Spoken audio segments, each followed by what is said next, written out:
আমি সুফিয়া কামাল হলের ব্রাজিল কমিটির সে কড়া সমর্থক। তো কেমন লাগছে আসলে এই যে কামব্যাকের পরে?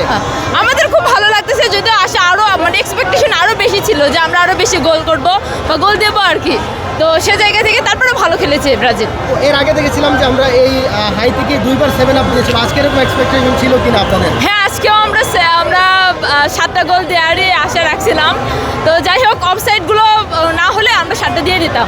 একটু আপুর কাছে যাই, এই যে আমরা দেখেছিলাম যে ম্যাচের শুরু থেকেই আপনি খুব উচ্ছ্বসিত, এবং প্রথম গোলটা যখন অফসাইডের কারণে বাতিল হয়েছিল তখন আসলে কোনো কষ্ট লেগেছিল কিনা আপনার? হ্যাঁ, ফার্স্টে তো ভেবেছিলাম যে ওটা গোল হয়েছে, যখন দেখলাম অফসাইড তো কষ্ট একটু লাগছে যে ফার্স্ট গোলটা অফসাইড হয়ে গেল। সেকেন্ডটা হচ্ছে একটু পাশ দিয়ে চলে গেল, গোলবারের পাশ দিয়ে। থার্ড গোলটা যখন হইলো মানে ওটা আসলে গোল হয়েছে, তো ভালো লাগছে খুব। আলোচনা কি বলতে চান? হ্যাঁ, সমালোচনা আমি আর্জেন্টিনা ফ্যান যারা আছে গত ম্যাচে আপনাদের নিয়ে ব্যাপক ট্রল আমি ওদেরকে কিছু বলতে চাই না, আমার কোনো সে নাই। আমি জাস্ট আমার টিমকে সাপোর্ট করতে চাই, আমি হচ্ছে আমার টিমকে নিয়ে করতে চাই।